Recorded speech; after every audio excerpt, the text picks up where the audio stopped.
భారత రాజ్యాంగ నిర్మాత డాక్టర్ బిఆర్ అంబేద్కర్ ఆశయాలను నేటి యువత ఆదర్శంగా తీసుకోవాలని మాజీ ఎమ్మెల్సీ చిక్కల రామచంద్రరావు పేర్కొన్నారు. డాక్టర్ బిఆర్ అంబేద్కర్ 135వ జయంతి వేడుకలను కరప గ్రామంలో ఘనంగా నిర్వహించారు.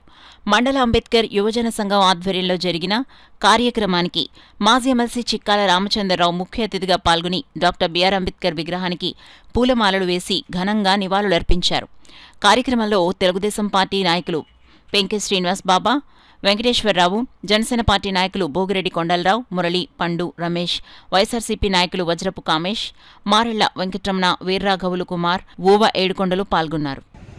ఈనాడు డాక్టర్ బాబాసాహెబ్ అంబేద్కర్ గారి యొక్క రాజ్యాంగంలో వచ్చింది. మొత్తం పార్లమెంట్లు వచ్చినాయి, అసెంబ్లీలు వచ్చినాయి, స్థానిక సంస్థలు వచ్చినాయి, పంచాయతీరాజ్ వచ్చింది, పంచాయతీ బోర్డులు ఎలా ఉండాలో చెప్పింది, మున్సిపాలిటీలు ఏ రకంగా ఉండాలో చెప్పింది, పరిపాలన ఏ రకంగా వెళ్ళాలో, ప్రజా పరిపాలన.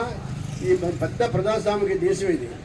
ఈ ప్రజాస్వామిక దేశంలో పరిపాలన ఏ రకంగా ఉండాలో చెప్పినటువంటి వ్యక్తి ఎవరైనా డాక్టర్ బాబాసాహెబ్ అంబేద్కర్ గారు. ఈయన చిన్న విషయం కాదు, ఈయన ప్రపంచ మేధావి కాబట్టి ఈయన తెలియనిది అన్నీ కూడా అవగాహన, బాగా మంచి అవగాహన ఉన్నటువంటి ముందు చూపు ఉన్నటువంటి మనిషి ఆయన బాబాసాహెబ్ అంబేద్కర్ గారు.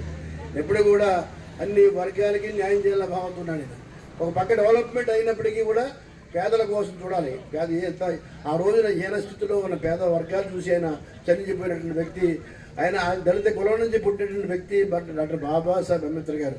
అటువంటి దానికంటే నిమ్మన జాతీయులందరికీ మరి ఈనాడు దళితులందరినీ పైకి తీసుకురావాలని ఉద్దేశం మీద అనేకమైన షెడ్యూల్డ్ క్యాస్ట్కి రాజ్యాంగంలో రాసింది ఎవరంటే డాక్టర్ బాబాసాహెబ్. ఇవాళ రిజర్వేషన్ ఇచ్చింది ఎవరు? ఎస్సీలకి షెడ్యూల్డ్ క్యాస్ట్, షెడ్యూల్డ్ టైప్ అంటే డాక్టర్ బాబాసాహెబ్ అంబేద్కర్ గారు.